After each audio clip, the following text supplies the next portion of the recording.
Hi students, Lee Classes welcomes you in the session of Semester 5 English Honors.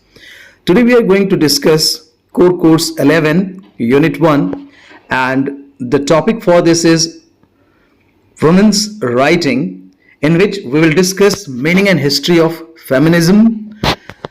तो आइए हम लोग देखते हैं what is the meaning and history of feminism. So we are going to discuss feminism in Western perspective. So let us see meaning and history of feminism. The history of feminism in Western perspective comprises the movements and ideologies which have aimed at equal rights for women, basically a movement against patriarchy.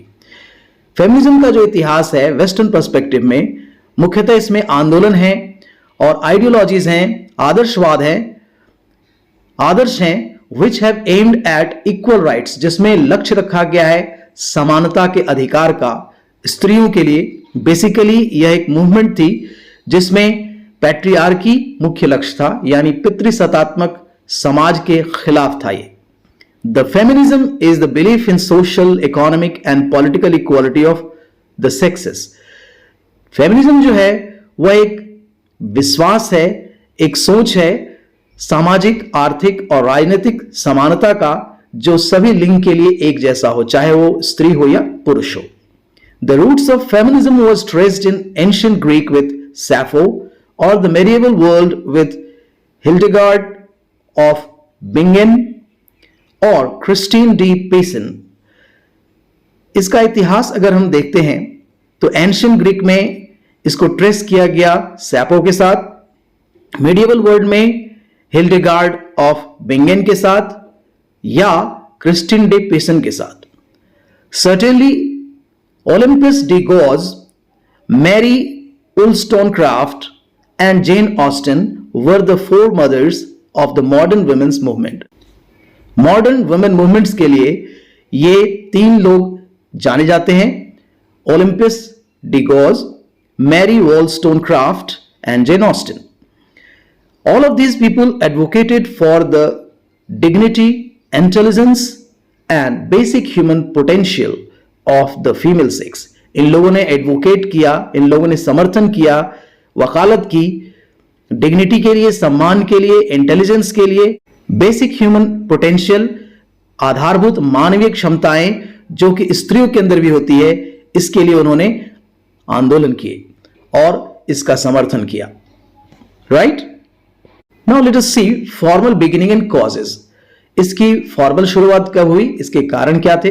The way formally began at the Seneca Falls convention. इसकी शुरुआत Seneca Falls convention में हुआ 1848 में, when 300 men and women rallied to the cause of equality for women. जहां पर स्त्रियों और पुरुषों दोनों ने रैली की, जिसमें से 300 लोग ऐसे थे जिन्होंने रैली में भाग लिया और इसका मुख्य कॉज था इक्वालिटी फॉर वुमेन, स्त्रियों के लिए समानता. Elizabeth Cady Stanton drafted the Seneca Falls declaration outlining the new movement's ideology and political strategies. इसमें एलिजाबेथ कैडी स्टैंटन ने ड्राफ्ट किया था द सेनेकन फॉल्स डिक्लेरेशन को, और new movement's ideologies and political strategies उनके द्वारा ही फॉर्म्ड किए गए थे, उन्होंने ही ड्राफ्ट किया था. On the other hand, feminists around the world have differed in causes, goals and intentions depending on time, culture and country.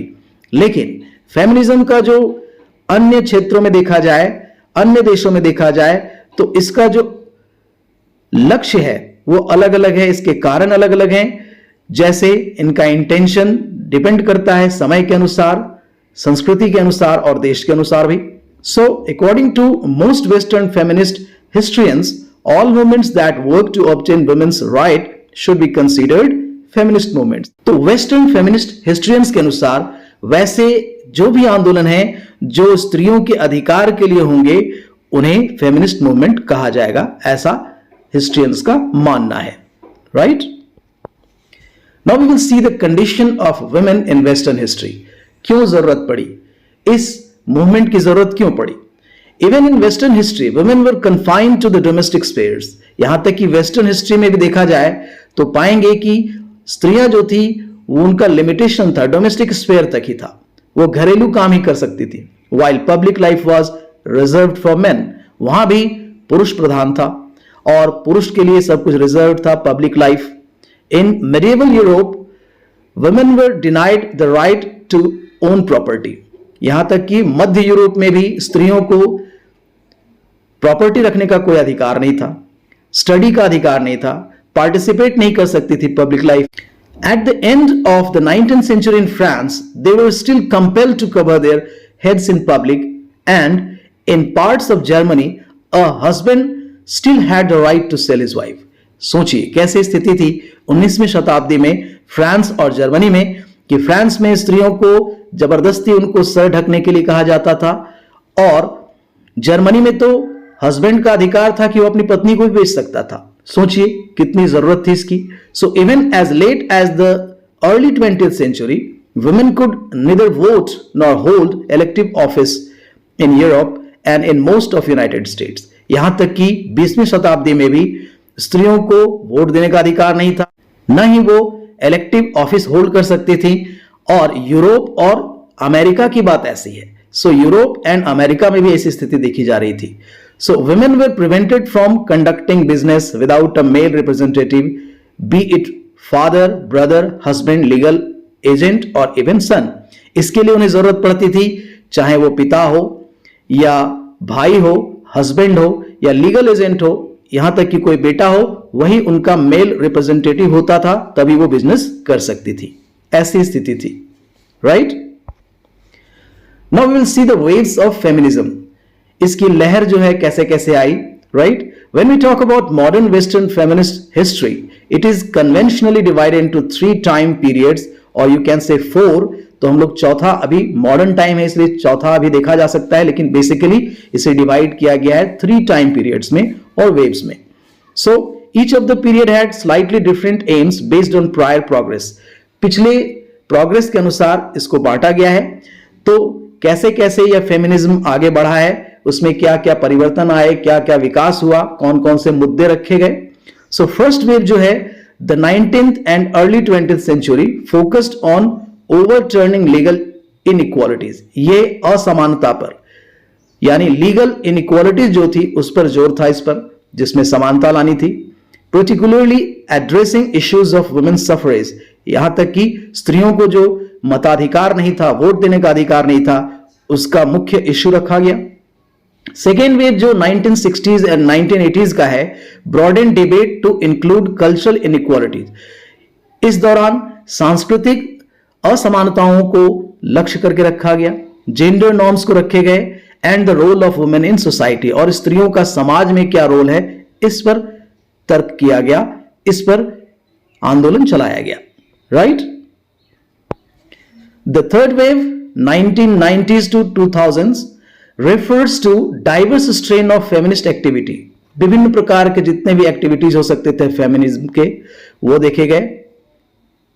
Seen by third wavers themselves both as continuation of the second wave and as a response to its perceived failures, और साथ साथ third wave में उन लोगों ने स्वयं इसको continue रखना चाहा, और सेकेंड वेव में जो भी चीजें असफल हो चुकी थी उसका रिस्पॉन्स और बेहतर कैसे हो, इसको ध्यान में रखा गया। So this was the third wave. Fourth wave जो है वो 2000s ऑनवर्ड देख सकते हैं हम लोग, is the modern period and it is still on and will continue until it gets its final aim, और ये तब तक चलता रहेगा जब तक कि इसका मुख्य लक्ष्य प्राप्त नहीं हो जाता है, अंतिम लक्ष्य प्राप्त नहीं हो जाता है। So dear students, this is all about this feminism and its history. So thanks a lot for watching the video. Keep watching, like, share and subscribe the channel. If you are new to the channel, also press the bell icon for your proper notification of the videos if I upload. So thanks a lot again. Have a good day. Bye bye.